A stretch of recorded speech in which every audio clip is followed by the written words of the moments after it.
Hello guys, welcome to my channel వెంకీసిస్. Last వీడియోలో నేను మీకు చెప్పాను కదా, ఏదైనా కంటెంట్ కోసం చూస్తున్నాను, గ్రిప్ రాగానే వీడియో స్టార్ట్ చేసి అప్లోడ్ చేస్తానని. సో ఈ రోజు నుంచి నేను వీడియో స్టార్ట్ చేసి అప్లోడ్ చేద్దాం అనుకుంటున్నాను. Let's begin our episode. ఈరోజు నేను మీకు స్టోరీ చెప్తాను. ఏంటంటే, మా నాన్న ఒక ఫార్మరు. చిన్నప్పటి నుంచి మా ఇంట్లో 2 ఎడ్లు ఉండేవి, అరకెడ్లు. అవి నేను చిన్నగా ఉన్నప్పటి నుంచే కాదు, మా నాన్న చిన్నగా ఉన్నప్పటి నుంచి కూడా మా ఇంట్లో 2 ఎడ్లు ఉండేవి. అరక కోసం ఫార్మింగ్ చేస్తారు కదా, అరక కోసం 2 ఎడ్లు ఉంచుకుంటారు ఎప్పటికీ.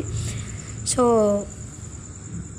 ఒకసారి నేను చిన్నగా ఉన్నప్పుడు మా నాన్న అడిగాను, అంటే మా నాన్నతో ఇట్లా చెప్తూ ఉండదు. ఎట్లా అంటే, నాన్న ఎడ్లను కట్టేసి ఉండే మా నాన్న ఈ తాడు చూడు నాన్న, ఎంత చిన్నగా ఉందో, ఎంత సన్నగా ఉందో, కానీ మన ఎద్దు చూడు ఎంత పెద్దగా ఉందో. ఇంత పెద్ద ఎద్దుని ఇంత చిన్న తాడు ఆపేస్తుంది నాన్న. అసలు మస్తు నేసిండు నాన్న, ఇందులో ఏమైనా బలం ఉంది కావచ్చు, అంత గట్టిగా నేసిండు అసలు ఆయన. ఈ తాడు నేసిన ఆయన అసలు సూపర్ నేసిండు నాన్న, మస్తు ఉన్నది అసలు ఇదని మా నాన్నతో నేను అంటుండే. అప్పుడు మా నాన్న ఆ తాడు అసలు అంటే ఆ గొప్పదనం తాడుది కాదు నాన్న, తాడు నేసిన ఆయనది కూడా కాదు, ఎద్దు దాని పర్సనాలిటీ కూడా ఎంత పెద్దగా ఉన్నదో. ఈ అమ్మ ఈ తాడెంత నాకనే అది వెళ్ళిపోయింది అనుకో, వెళ్ళిపోవచ్చు కూడా, కానీ అది వెళ్ళిపోవట్లేదు. ఎందుకు వెళ్ళిపోవట్లేదు అంటే, అది ఫిక్స్ అయిపోయింది. ఎప్పుడైతే మన ఇంటికి వచ్చిందో అది ఫిక్స్ అయిపోద్ది. ఇక ఇది నా ఇల్లు, నేను ఇక్కడే ఉండాలి, ఇక్కడ కాకుండా నేను ఎక్కడికి వెళ్ళినా కూడా నేను ఇట్లనే ఉండాలి, ఎందుకంటే నేను ఒక ఎద్దుని. సో ఇంతే ఇక అని ఫిక్స్ అయిపోయింది. సో తర్వాత దాని లాయల్టీ మెన్షన్ చెప్పారు మా నాన్న. అంత నిజాయితీగా ఉంటుంది అది. మనం కొంచెం ప్రేమ చూపించినాం అనుకో, అది మన కోసం ఎంత ఫార్మింగ్లో ఎంత హెల్ప్ చేస్తాయి, ఎడ్లు అంత హెల్ప్ చేస్తుంది. సో దానికి బాగా లాయల్టీ ఎక్కువ ఉంటుంది. అందుకే ఎంత చిన్న తాడుతో కట్టేసినాం అనే ఒక థాట్ దానికి ఉంటే చాలు, అది అట్లా ఉండిపోతుంది అనిపించింది. నాకు అసలు ఘోరంగా ఎక్స్ట్రీమ్ అనిపించింది.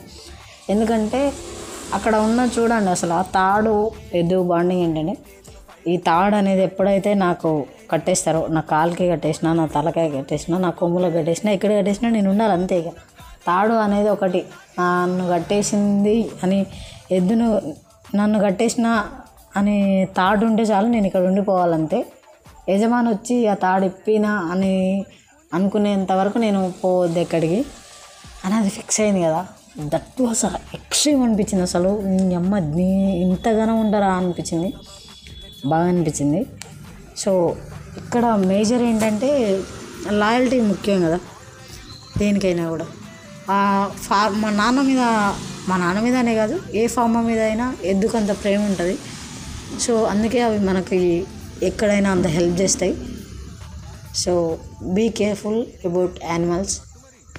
ఇట్లా రోడ్ మీద బాగా చాలామంది అసలు ఎన్నో యానిమల్స్ని ఇట్లా తొక్కుతుంటారు, గుద్దేసి వెళ్ళిపోతుంటారు ర్యాష్గా డ్రైవింగ్ చేసి. చూసుకోండి, అట్లా చేయకండి. అవి పాపం వాటికి నోరు ఉన్నది కాబట్టి ఏం చెప్పుకోలేవు కూడా. So be careful.